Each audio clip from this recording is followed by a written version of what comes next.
அண்மை செய்தி பழனி கோவில் வழக்கு தொடர்பாக சார் பதிவாளரிடம் சிபிசிஐடி விசாரணை மேற்கொண்டு வருகிறது. விவரங்களை எமது செய்தியாளர் ராஜ்குமார் விரிக்க கேட்கலாம். ராஜ்குமார், வணக்கம். செய்தி குறித்த முழு விவரம். வணக்கம் தனலட்சுமி. திண்டுக்கல் மாவட்டம் பழனி அடிவாரம் சந்நிதி வீதியில் அமைந்துள்ள அருள்மிகு தண்டாயுதபாணி சுவாமிகள் மடத்திற்கு சொந்தமான சுமார் 100 கோடி மதிப்புள்ள நிலம் நீதிமன்ற உத்தரவுகளை மீறி போலி ஆவணங்கள் மூலம் ரூபாய் 2 கோடிக்கு மோசடி செய்து விற்கப்பட்டது. இந்த பத்திரப்பதிவு செய்யப்பட்ட வழக்கு தொடர்பாக சிபிசிஐடி போலீசார் கடந்த 10 தினங்களாக தீவிர விசாரணை மேற்கொண்டு வருகின்றனர். திண்டுக்கல் சிபிசிஐடி அலுவலகம் மற்றும் பழனி சார் பதிவாளர் அலுவலகம் உள்ளிட்ட இடங்களில் இந்த பத்திரப்பதிவில் தொடர்புடைய வருவாய்த்துறையினர், நிலத்தை வாங்கி கொடுத்த புரோக்கர்கள் என இதில் தொடர்புடைய அனைவரிடமும் விசாரணை தொடர்ந்து நடந்து வருகிறது. பழனி அறநிலையத்துறை வழக்கு தாக்கல் செய்த முருகானந்தம், வருவாய்த்துறையைச் சேர்ந்த ஓய்வு பெற்ற தாசில்தார், கிராம நிர்வாக அலுவலர் உள்ளிட்ட அதிகாரிகளை நேரில் வரவழைத்து வழக்கு குறித்த முக்கிய தகவல்களையும் ஆவணங்களையும் சிபிசிஐடி போலீசார் பெற்றனர். இதற்கிடையே பத்திரப்பதிவு செய்த பழனி சார் பதிவாளர் ஜஸ்டின் மணிகண்டன் வீட்டில் கடந்த வாரம் சிபிசிஐடி போலீசார் சோதனை மேற்கொண்டு சில ஆவணங்களை கைப்பற்றியதாக கூறப்படுகிறது. இந்நிலையில் இன்று சிபிசிஐடி அலுவலகத்தில் ஆஜராக கோரி ஜஸ்டின் மணிகண்டனுக்கு சிபிசிஐடி போலீசார் சம்மன் அனுப்பியிருந்தனர். ஏற்கனவே இந்த வழக்கில் ஜாமீன் பெற்றுள்ள சார் பதிவாளர் ஜஸ்டின் மணியன் இன்று காலை சிபிசிஐடி அலுவலகத்தில் தற்போது ஆஜராகியுள்ளார். அவரிடம் பத்திரப்பதிவு செய்தது குறித்து சிபிசிஐடி போலீசார் தொடர்ந்து விசாரித்து வருகின்றனர். கடந்த 10 தினங்களாக இந்த வழக்கு எவ்வித தொய்வுமின்றி நடந்து வருகிறது.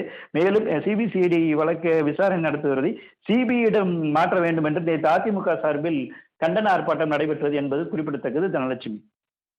அண்மை செய்தி பழனி கோவில் வழக்கு தொடர்பாக சார் பதிவாளரிடம் சிபிசிஐடி விசாரணை மேற்கொண்டு வருகிறது. விவரங்களை எமது செய்தியாளர் ராஜ்குமார் விரிக்க கேட்கலாம். ராஜ்குமார், வணக்கம். செய்தி குறித்த முழு விவரம்.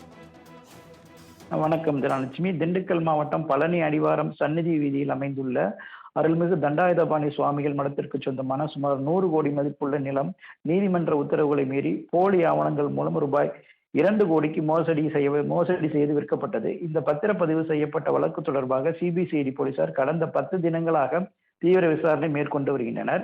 திண்டுக்கல் சிபிசிஐடி அலுவலகம் மற்றும் பழனி சார் பதிவாளர் அலுவலகம் உள்ளிட்ட இடங்களில் இந்த பத்திரப்பதிவில் தொடர்புடைய வருவாய்த்துறையினர், நிலத்தை வாங்கி கொடுத்த புரோக்கர்கள் என இதில் தொடர்புடைய அனைவரிடமும் விசாரணை தொடர்ந்து நடந்து வருகிறது. பழனி அறநிலையத்துறை வழக்கு தாக்கல் செய்த முருகானந்தம், வருவாய்த்துறையைச் சேர்ந்த ஓய்வு பெற்ற தாசில்தார், கிராம நிர்வாக அலுவலர் உள்ளிட்ட அதிகாரிகளை நேரில் வரவழைத்து வழக்கு குறித்த முக்கிய தகவல்களையும் ஆவணங்களையும் சிபிசிஐடி போலீசார் பெற்றனர். இதற்கிடையே பத்திரப்பதிவு செய்த பழனி சார் பதிவாளர் ஜஸ்டின் மணிகண்டன் வீட்டில் கடந்த வாரம் சிபிசிஐடி போலீசார் சோதனை மேற்கொண்டு சில ஆவணங்களை கைப்பற்றியதாக கூறப்படுகிறது. இந்நிலையில் இன்று சிபிசிஐடி அலுவலகத்தில் ஆஜராக கோரி ஜஸ்டின் மணிகண்டனுக்கு சிபிசிஐடி போலீசார் சம்மன் அனுப்பியிருந்தனர். ஏற்கனவே இந்த வழக்கில் ஜாமீன் பெற்றுள்ள சார் பதிவாளர் ஜஸ்டின் மணியன் இன்று காலை சிபிசிஐடி அலுவலகத்தில் தற்போது ஆஜராகியுள்ளார். அவரிடம் பத்திரப்பதிவு செய்தது குறித்து சிபிசிஐடி போலீசார் தொடர்ந்து விசாரித்து வருகின்றனர். கடந்த 10 தினங்களாக இந்த வழக்கு எவ்வித தொய்வுமின்றி நடந்து வருகிறது. மேலும் சிபிசிஐடி வழக்கு விசாரணை நடத்துவதை சிபிஐயிடம் மாற்ற வேண்டும் என்று நேற்று அதிமுக சார்பில் கண்டன ஆர்ப்பாட்டம் நடைபெற்றது என்பது குறிப்பிடத்தக்கது. தனலட்சுமி. விவரங்களுக்கு நன்றி ராஜ்குமார்.